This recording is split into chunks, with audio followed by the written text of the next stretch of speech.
Okay, Council, I do note that we have gone live on the Facebook platform. So with that, I'd also like to welcome the community to our March 23rd General Council meeting. Looking to begin, noting the time, it's 6:04. We do have quorum. So I'm going to go to the first item on the agenda, which is the identification of media. I see Victoria. Hello. Good evening. And is there any other media on the call? First call, second call, hearing none. And we look for changes, deletions, and adoptions of the agenda. Looking for a mover to move the agenda. I see Helen. Moved by Helen, seconded by Carrie. Having been properly moved and seconded, is there any changes, deletions to the agenda? Helen? Helen, you're on mute. I want to add that petition that's going around regarding correctional services. Okay, petition. Sherry Lynn. I just wanted to do an update regarding the elders. I received something just to Councillor Bomberry, Michelle Bomberry's question about the elders. So I have some information regarding that. Okay, so update on the order. Any other agenda items? Seeing none, having been properly moved and seconded, is there any opposition to the agenda? Seeing none, the agenda has passed. I do note in the chat that Amber is not available as well. So we'll quickly go to our delegations, and I see CBTF Rogers update on progress to date. And what I'll do is I'll turn this over to Darren to introduce. Hey, Darren. Hey, everybody. How's everybody doing? Finally, some nice weather. Things are turning. Vaccinations are happening. Weather's turning. Good news. Internet's coming. Anyway, I just thought I'd be a little funny because that's what I do sometimes. I'll just be really quick as an introduction. I was here, I guess we were here last week with Xplornet, and they were explaining some of their plans. And this week we're following up with Rogers. If you recall, back in late January, Council passed a motion to support Rogers with a UBF application. And some things have shifted since that time. So in the meantime, we worked on a memorandum of understanding with Rogers, as well as they have come through with a different plan to fund the project entirely on their own without taking the risk of the application process. They've committed to do that. So this is, again, to remind Council, this is for homes that are not covered by the Xplornet SWIFT project. So this, in essence, will mean the entire community is covered with fiber to the home connection. So this is really good news. So that's the purpose of tonight's session. We have some folks, we have Kim Barrington from Rogers. She's their Indigenous Collaboration Director for Rogers. We have Tammy, who is actually on our team as well, or the chief. They both attend when they can. We have Matt Jameson from the DevCorp. We have Comms. Comms regularly attends our meetings as well. And let's see, I don't see anyone else on the line. We also have Dave Vince, Linda Parker, Dave George, and Mike Montour, who typically also join as part of our core group on the Broadband Task Force. So that's just a really brief high-level overview. The materials were provided. There's a briefing note as well as a copy of the MOU for everyone's review. And before I turn it over to Kim, I'll let her walk through the plan that Rogers has. And I guess the specific ask tonight is to authorize Chief Hill to sign the MOU. And we recognize that it's your first time seeing it. So if there's a need to tweak that, we're completely open to that suggestion as well. So really it's a purpose of it is an update that we're progressing really well, and that we've got provisions in place to still have the open access and provide our community members with a choice going forward. So there's some good things coming from this. I really view this as a portal to bringing internet service to the community and different, Rogers is substantively our big partner here, but I think they've taken a substantial, I'll say a calculated risk, I guess, in a sense, that because our community is very rural, outside of the village itself and some of the higher density areas, and committed to providing a service to all the complete community. And I think the target is, I think by the end of next summer, Kim, if I'm not mistaken, if not sooner, depending on weather. So that's pretty quick to get the entire community covered. And who knows how long we'll need to work from home and have students at home. Hopefully that's coming to an end too. So we got some good things happening here. So I could keep talking, but I'll pass it over to Kim to kind of walk through just a quick recap of, if I missed anything, Kim, please feel free to add, and also go through your plans, because I know there's a slide deck as well that has a map and provides a little bit of information there. So I'll pass it to Kim. Thank you, Darren.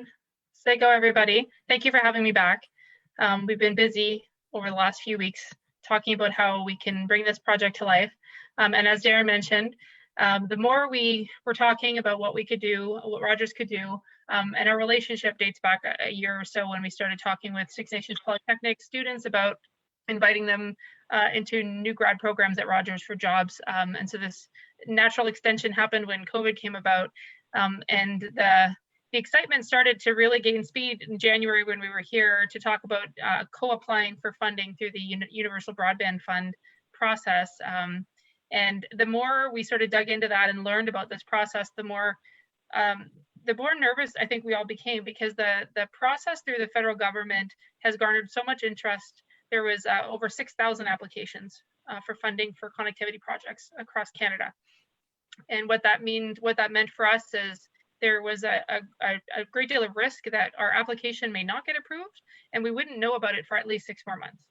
And this is really what drove the decision to proceed with the project, or to offer to proceed with the project fully funded, so that we may start as early as the community would like us to start. So this is kind of why we're back here today. So I'll share with you a bit of the outline. Again, this is very much a community-led initiative. So everything I've put in here is a draft and is only has been collected in consultation with the Connectivity Task Force, but is open to further discussion. So as an objective, our goal is to improve broadband connectivity for Six Nations through Rogers Fiber to the Home service expansion. We aim to deliver minimum 75/10, upwards of much higher, but at the bare minimum 75/10, to strengthen reliability and scalability for all residents, businesses, schools, hospitals. We want to demonstrate value to the community through the project delivery and ongoing partnerships, employment opportunities, training programs, student engagement, and lots of other things that we're starting to talk about too. So lots of, I think, good ideas that are coming from this. With Council approval today, we hope to begin the RFP process and have the vendors selected, which we invited A6N to participate in that process, where we can begin to do a detailed site survey. You know, that now that the weather has turned, it certainly is generating lots of opportunity to sort of get started once everyone is comfortable with the plan. I think following the start of construction season, we could also think about community awareness activities and really introducing Rogers to the Six Nations community. Knowing they might not know us very much, I'm very anxious to get involved and have different opportunities, whether it's through community awareness days or other events, sports or otherwise, that where we can introduce ourselves and have natural opportunities to speak with community, answer questions, offer information, and address any concerns. There's also an opportunity, apologies, I realize this, I didn't edit this, also opportunities to enhance your 4G, not 5G, but 4G wireless coverage throughout the community if everyone's interested in that. So ultimately, our plan is to bring 130 kilometers of fiber to nearly 2,000 homes by, I would hope, the end of this year. I know Darren just said into 2022, but our plans actually take this project into October before the cold weather comes back to us again. And we do believe this opportunity can be the start of a great relationship between Rogers and Six Nations. So some of the communications awareness activities we talked about with Candace were things like having launch events, some communication to the community and outside the community. We want to tell the stories of the community and how connectivity can help strengthen. There are activities we can do and bring about, contests. We talked about the community awareness days in May, provided they're still happening, even if it's in a virtual sense. Perhaps Rogers could participate in that and sponsor an activity, donate a prize that could help, again, generate some interest. During the course of the project and construction, I imagine there'll be lots of opportunities to host either open town halls or Q&As where we can answer questions directly from community members. We can share information about our offers and products and services. And we would continue the work that we already started to do with Six Nations Polytechnic around promoting jobs at Rogers. And on completion, there's a natural opportunity there to share the good news that the services are available and ready to be activated or installed. So communications type opportunities here. Also a good opportunity to amplify stories of youth and health workers and educators, anybody who's benefiting from the connectivity experience.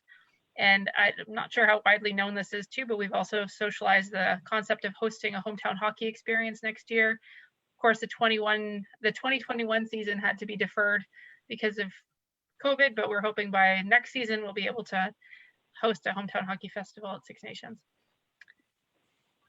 So this is just a high level view of the timelines of the project. You can see once we have council's approval, we would kick off the RFP process and get a vendor selected, and then get to the good work of designing a detailed project plan and quickly start construction once all permits and approvals have been received. And this is a bit of a map for you that shows where Rogers would feed the service from, which is the interconnect that you see where there's a little circle with a R in it. The parameters of the community, as well as the OLTs are kind of like hubs within the community. Those might be placed at different locations. We just tentatively put them there for a high level design purposes. And the red lines indicates the fiber along the street. Where you see no red line, it's because we think ExploreNet's already covering that area. Now it's important to know also that Darren mentioned we're paying for the entire project. There will be open access as were the conditions with the original plan that we brought to you back in January, which means any resident can subscribe to either Rogers or ExploreNet on any of these lines. So that sort of concludes the overview. We're really excited to get this work going earlier than would have been allowed to us if we had applied through the funding program, the UBF funding program. And we hope that this will allow the community as a whole to proceed quicker with getting the connectivity that we need to have to do better business and have better quality schooling at home, and all the good things that come from improved technology and connectivity. So that concludes my presentation. I'd love to answer any questions that anyone has. Okay, thank you, Kim. Is there any questions from council? Nate, I have a question. Yeah, go ahead, Carrie.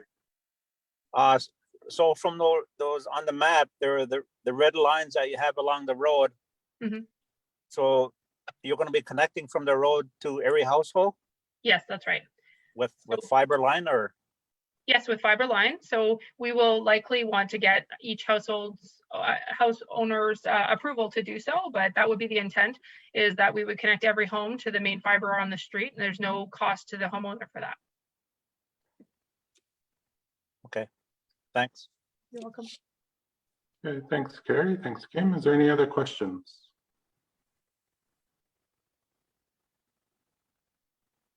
Seeing none. I just want to make a comment. Okay, so I have Helen and then Wendy. Yeah, I'm big clueless when it comes to technology like this. So I'm counting on our task force to keep me informed,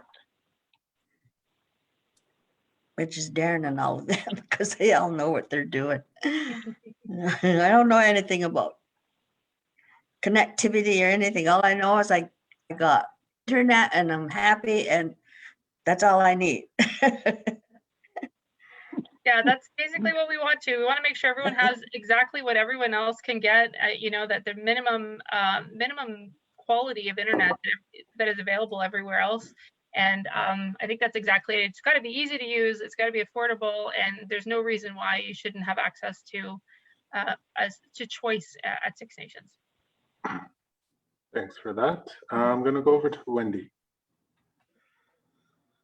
Thanks, Nathan, and thanks for the presentation. It actually looks, I read through everything, and it looks pretty solid from my perspective, but like Helen, I'm certainly not an expert in this area. Two questions on it. Nathan, I don't know if you want to get into the draft principles or just have questions on what was presented so far.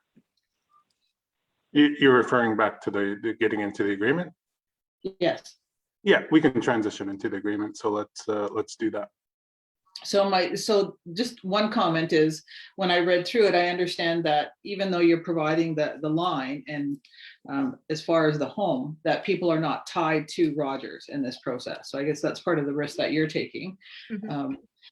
And just looking at number 9 and number 10, my questions are around that. So when it talks about the providing funding towards project management resources through the approval process, what does that mean? And then going into number 10 with the project start time.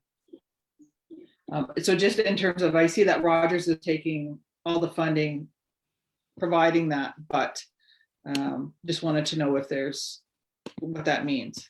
Sure. So I'll answer the easy one first, which is the start time. It really just depended on approval from council. And once we have that, there would be, we would kick off the RFP process that we saw in the timeline. So we're ready when you're ready. And it just means we would go out and look for the vendor, and through that conversation and design, we'll know more about exactly how long it will take.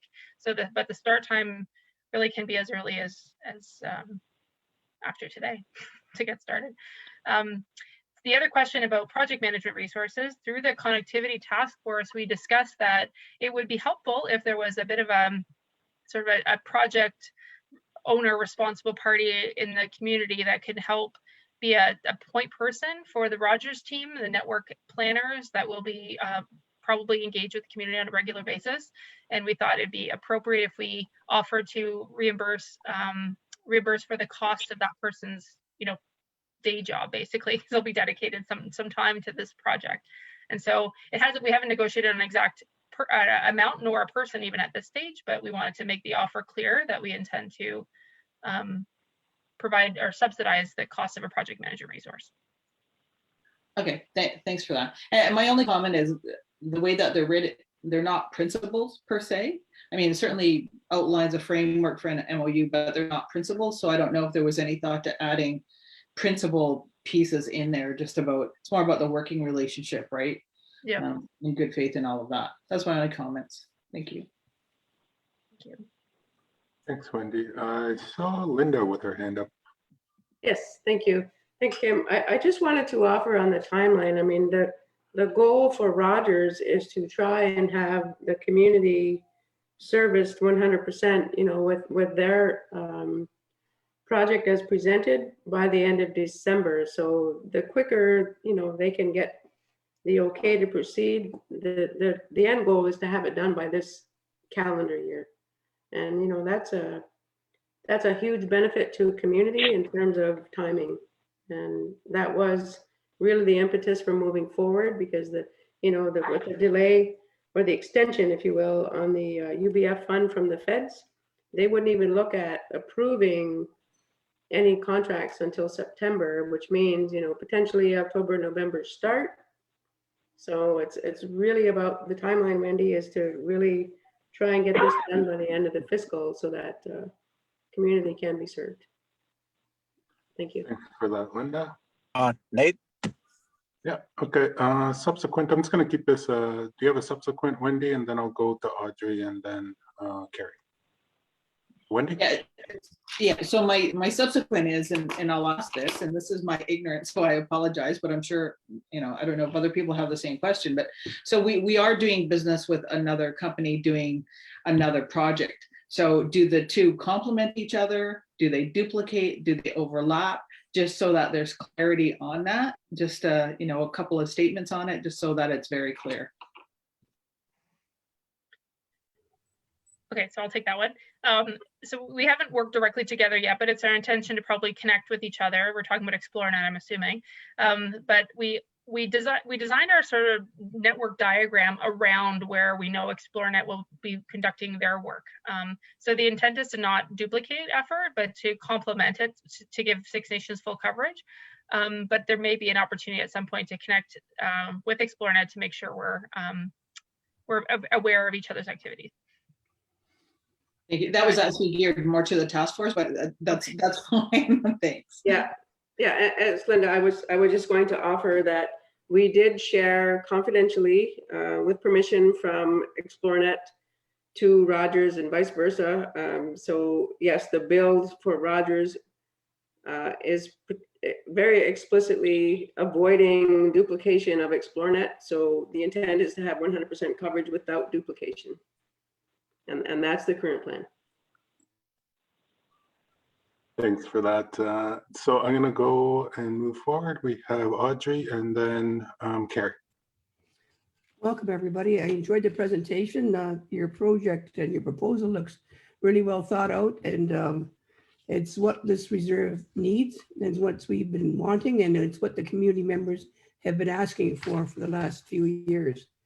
My question is to deal with the cost of your services. Are you going to be similar to ExploreNet now? I'd like to know the comparison in speeds, and are you going to be offering bundles for families? And if you would explain that, I would appreciate it. Thank you. Certainly. Maybe I'll have to take away the question on speeds, because I know we're better, but I don't know exactly the specs. So I know it's faster though. And the technology that we're looking to lay for fiber to the home in Six Nations is the latest. Like, we really focus on being scalable and future-proof, and so that you don't need to do any more work for the foreseeable future. Like, this is all you'll need. It's the best that there. So to start with that, on the sort of offer and bundles, like, absolutely, our intent is to offer full complement of services, TV, internet, home security, all of it to the community as needed or wanted. There are active discussions right now about what introductory offers might look like, or if there's even a special rate we would offer to Six Nations. So we haven't sorted that fully out yet. So you can see from, like, the Rogers website, I guess, the full complement of what is a typical offer in a community outside of Six Nations, but I'm very hopeful we can actually do something custom. That would be wonderful. Thank you very much. For that. Okay, is there any more questions, or can we move into the how we're going to deal with the agreement moving forward? I was next, mate. So, but I mean, Oh, sorry. Audrey asked the same question that I was going to. Oh, okay. My So that's apologies. That's Great okay. mind, Gary. It's Linda, if I may. Oh, okay. Quickly, Linda. Yeah. In the principles or the of our actual task force, scalability and affordability were very much in the forefront.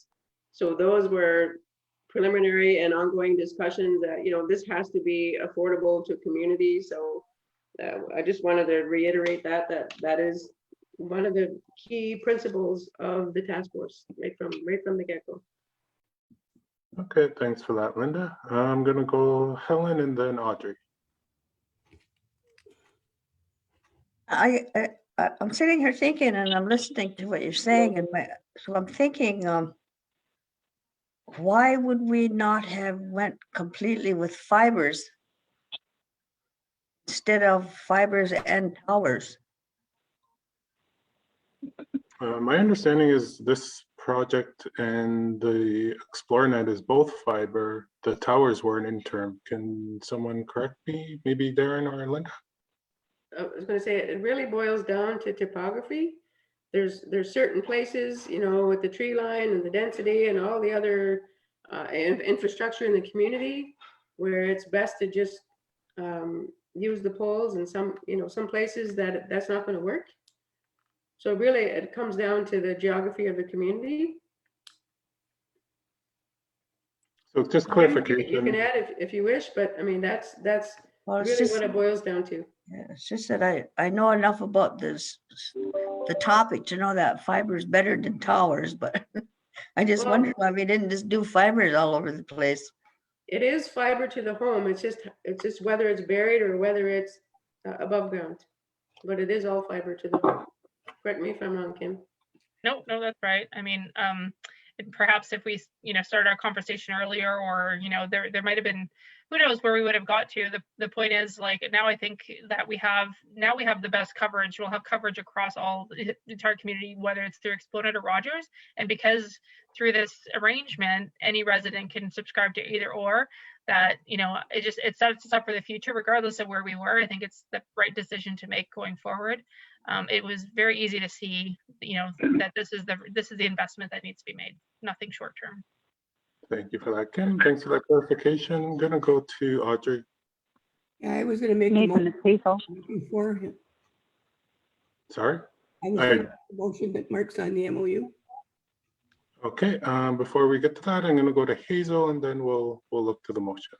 Because I think there was some discussion around the motion to a few cosmetic changes and then bringing it back. So, but before that, we'll go to Hazel.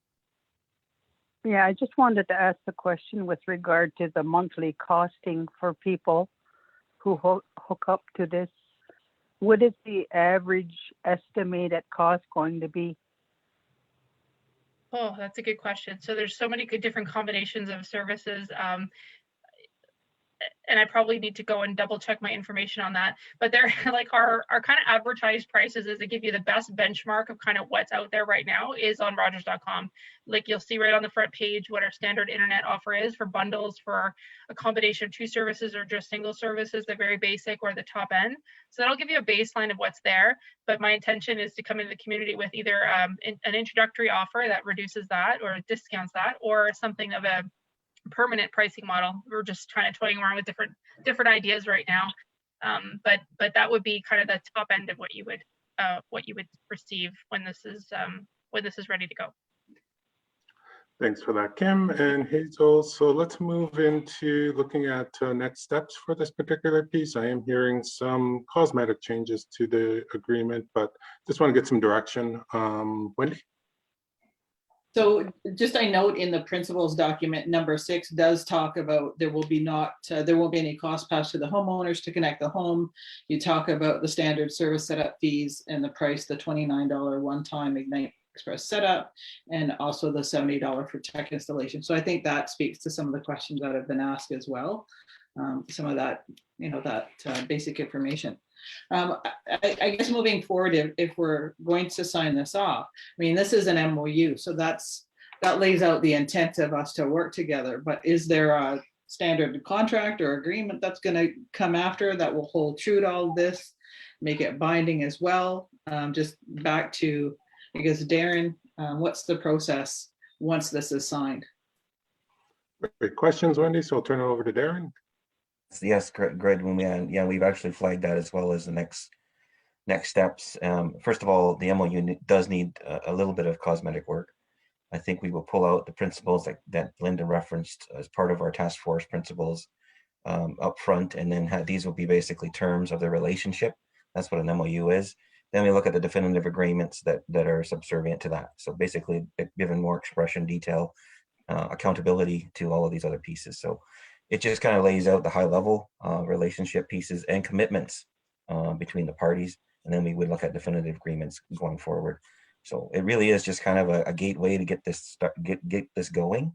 So that would be my takeaway on this, or our takeaway on this would be to do a little bit of cosmetic work, put the principles, pull those up, put them up front, and then have the terms of the MOU laid out following that. We also talked about an annual review too, Wendy, just so you know, in terms of the relationship, that we would build in another clause related to that. That's missing right now. Okay. I mean, it looks good to me. I mean, the whole package looks good. I agree with some changes, some tweaks just to the document and what you've described. I'm just wondering about the timing of all this. So can it be brought back with that package firmed up a bit, and then we can make that motion as needed, or just what's the timing around all of this to happen? I'll go back to Kim on that one. I guess I think there's some interest to get going sooner because the weather has turned. So I mean, if we can, signal with some cosmetic changes to the MOU, then that opens the gateway. We'll certainly bring back other ancillary agreements to council for as information as we go forward. That would be my recommendation. So if you want to go ahead and pass, recommending to the chief to sign the MOU with the cosmetic work that we've decided upon. If you would like to wait till the next meeting, we can do that too. I'm pretty sure that's okay, Kim. We wait till, Yep. another week or so. I think that would be fine. Yes. Okay. So I'm hearing some comfort letter. We're going to get the changes done in the agreement. We're going to bring it back next week for ratification on the MOU, and then we can look to get this project started. Okay, council. So I guess at this point, I just want to go back to the chat, all positive. There are some comments in the chat before I move on and we move to the next agenda item. So the comment is, if Rogers is bringing cable and internet, I'm in. We've been waiting for years to get cable and fiber within the community. Comment on ExploreNet, a lot of disruptions with ExploreNet. I've called them. They are improving some of their customer relations, but if there's a lot of users on, then ExploreNet goes down. But the internet is good when it is good. Just additional comment on what worked. I guess some of our members have worked with you, Kim, and just commenting on your leadership. So. You win. So with that, can I get a motion just to accept this as information? Moved by Audrey, second by Wendy. Going to the vote, all in favor? Any opposed? Hearing and seeing none, motion is passed. Thank you, Kim, and thank you to your team, as well as the Six Nations Internet Task Force team for your participation today. Thank you, everybody. Thanks so much. Bye-bye. Yeah, well, Okay, council, we're moving on to the next agenda item. We're looking at the minutes of March 9th. Looking for a mover to accept these minutes. Moved by Michelle, seconded by Sherry Lynn. Any questions, comments in relation to the minutes? Seeing none, go right to the vote. All in favor? Is there any opposed? Hearing and seeing none, motion has passed. Next agenda item is scheduling. We do know that we need the community meeting with cannabis scheduled, and there is a suggestion for March 31st, 2021 from 6 to 8, and this is in relation to the Cannabis Commission. How's folks' schedule for March 31st, 6 to 8 o'clock? And again, this will be live streamed to the community.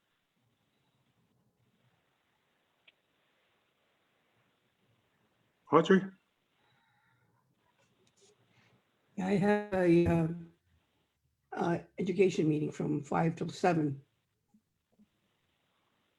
But if everybody else can make it, that's fine. Okay, how's the schedule for everyone else? Maybe just then go, I see thumbs up, thumbs up. Any others thumbs up? I got 2 thumbs up, 1 nay, another thumbs up, another thumbs up, Okay. another thumbs up. Okay, so I think I have the majority available, so we will proceed with March 31st. And just a note to the community that is on the Cannabis Commission, 2 hours, give a full update, an opportunity for community members bring their concerns forward as well.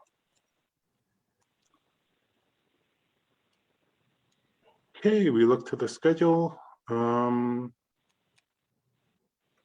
the next few days. So tomorrow, I note there is a 9 o'clock environment meeting. We just scheduled in the 31st for cannabis, and just noting that we'll be closed on Good Friday, April 2nd, as well as April 5th for Easter. Our next general finance on March 1st and March 2nd, human resources. So that's the schedule for the next 2 weeks. Moving into political updates, just pausing for a moment, see if there's any political updates at this time. Seeing none. On to the additional items. I'll turn it over to Helen for your petition. And I don't know if anybody's seen it or not, but there's a lady who started two ladies, I guess, started a petition on change.org to have the Six Nations Correctional Services move out of the social service building. This lady adopted 3 children, and she is concerned because she has to use, she goes to social services to use their services. And then in the coming months, if when COVID's over, whatever, the kids are probably going to be using a lot of the children's programs. So she anticipates they're going to be spending a bit of time at social service, and she's worried that they would run into their abuser that presumably, from what she says, goes to the correctional services. I'm assuming a parolee or whatever, I don't know. Uses correctional services programs, and she's worried the kids are going to, see him or her, I'm not sure if it's a him or her, see the abuser during the course of visiting social service, and she has a real issue with that. So they started this petition. The last I looked, they had, I don't know, maybe 100 people sign it for correctional service to move to another location. Frankly speaking, over the years, I've never thought of that. Some of the victims and the perpetrators could be running into each other at that location, because a lot of people do use the services at social service for counseling. They use it for all different types of services. So I just want I guess she wants council to have a discussion at some point about relocating correctional services. I don't know what our social service director, Arla Sky, has to say about that, but I don't know whether the ladies even talked to her. I don't even know who these people are, just because they can't be identified because of the kids. So I just told him I would I told him I would bring it forward to council, and possibly at some point we should be sitting down and having discussion as to what we can do about this situation. They used to be housed, correctional service used to be housed at the old number 7 school, but it got condemned back whenever, so they had to move, and there was only space they had was at social service. That's why they're there. I don't know if it was coming to move them where they would move, but that's some kind of discussion council would have to have. I think it's an important discussion to have, given the services, like I said, that take place at social service. They do a lot of kids programs and everything, and it's even older people, like the adults, go there for counseling. They could be running into whoever they, like say if they had some kind of issue, they could be meeting. So that is a concern to me. Okay, thanks, Helen. I do have a few hands going up, so I'm going to turn it over to Wendy. Yeah, thanks. I mean, there's services that we offer on both sides, absolutely, but re-victimization is real. So I think I agree with Helen that it's an important issue and we have to address it. Just making a suggestion is a first step. And sorry, Darren, over to you, just to do some fact finding on this and talking with social services, talking with the director, because we have to make sure that, especially with children, making sure that the path is clear. So can we get some follow-up on this and then bring it back and then have some discussion about it if there's action that needs to happen, but just putting some pieces together on it? Yeah, and no problem. This was brought forward, I believe, at Human Services Committee. I don't know if there's any committee members here. We did have a discussion there about it. I know they have security measures in place, surveillance cameras, etc. But I do understand the concerns, and we didn't really land on any sort of a direction, but it was brought forward. The petition was brought forward. I don't know if any other committee members want to speak to it, but we did have a discussion. I can certainly do more follow-up in terms of, if there's that many signatures, clearly there's an issue. So I need to understand what those are. Yeah. Thanks, Darren. Thanks, Wendy. Michelle, you had your hand up as well. So I would agree with what Wendy said in re-victimization. I think we also need to look at our victim services, because my understanding is that is in the plaza. One entrance is for victims, the back entrance is for individuals who are the accused. So when we develop programs, we really need to look at the environmental design of where we place programs in our community as well. Yep, excellent point. Helen, back to yours. There's a follow-up initiated in terms of some next steps, bring some information forward, doing some due diligence. But as you're suggesting, we'll have a more wholesome discussion once we get that information. Yeah, and I just wanted to make a little bit of a correction too. I'm not quite sure if there's 100 signatures. I just remember seeing a number, but there was a fair amount of signatures. Can't quite, for sure say it's 100, but there was a fair amount. Okay, and I'm assuming we'll get a copy of the petition as well for ourselves, right? I don't have a copy myself. I don't know whether Darren does. Didn't I think there was one sent forward. I'm not sure whether it was from a counselor or from Arliss herself, but we'll definitely follow it up. Okay, perfect.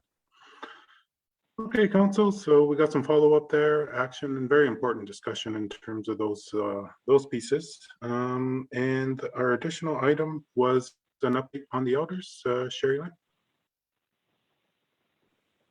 Yes, I got some information from Janet Gasparelli regarding from the health program that they are doing mental health check-in supports, having someone to talk to, COVID information about the stats and the preventive measures, food needs referred to food drop-off program, and other needs that they may need like medical transportation, PSW support. So referrals are being made.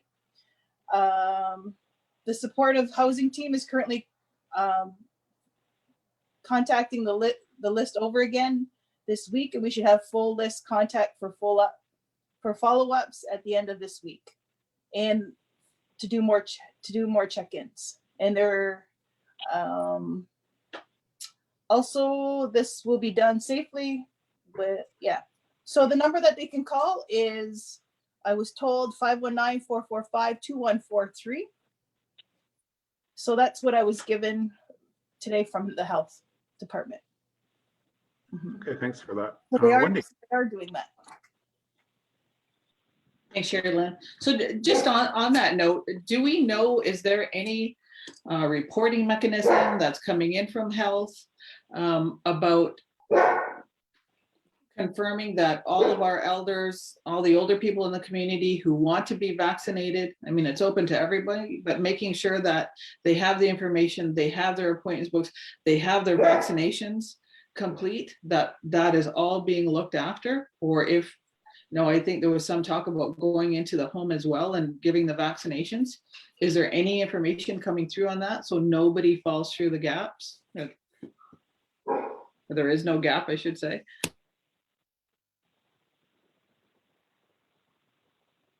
I'm wondering, Darren, would you have that information? Sorry to put you on the spot. That's okay. I'm used to it.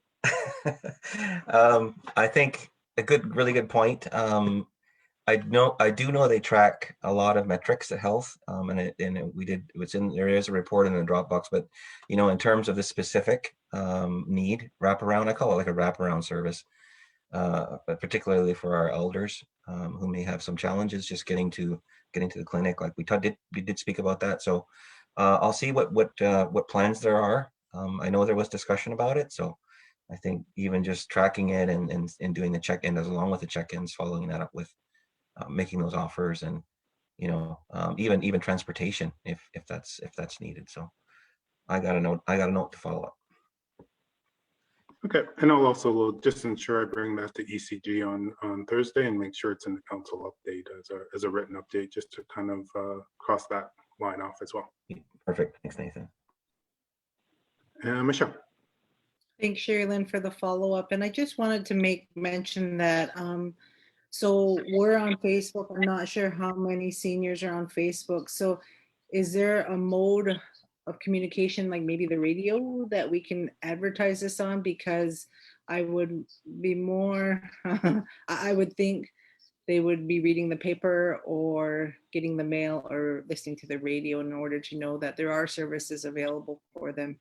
Because I mean, there are going to be their children that are relaying the information, but that's not to everybody. So just, I guess, maybe when the chief even does his weekly radio show, if he can talk to this. Good point. So that's one thing too, I'll underscore in terms of the communications and make sure those areas are being covered as well. Wendy and then Sherry Lynn. Yeah, I think that's a great suggestion. I know the chief did an amazing job with that one-page flyer that went out to every home talking about the vaccine clinic at the arena. So could we mimic something like that just for seniors and having a dedicated line or a couple of lines so that they can call in, whether it be with the vaccinations or anything that they need help with, and just have that sent out to the community? Definitely, that's something I'll make sure we follow up with that tomorrow on ECG and get the motions going on those particular pieces. Sherry Lynn? That's okay if you're gonna follow up ECG, because I can do an email also. So I'll do an email too, and you can follow up at ECG. Perfect, that works. Okay, great ideas, great plans, some good follow-up on that particular piece. Is there any other discussion? And there's no other additional agenda items. So with that, I'd like to thank the community for joining us this evening. Wishing everyone to have a safe and healthy rest of your day, and stay safe, everyone.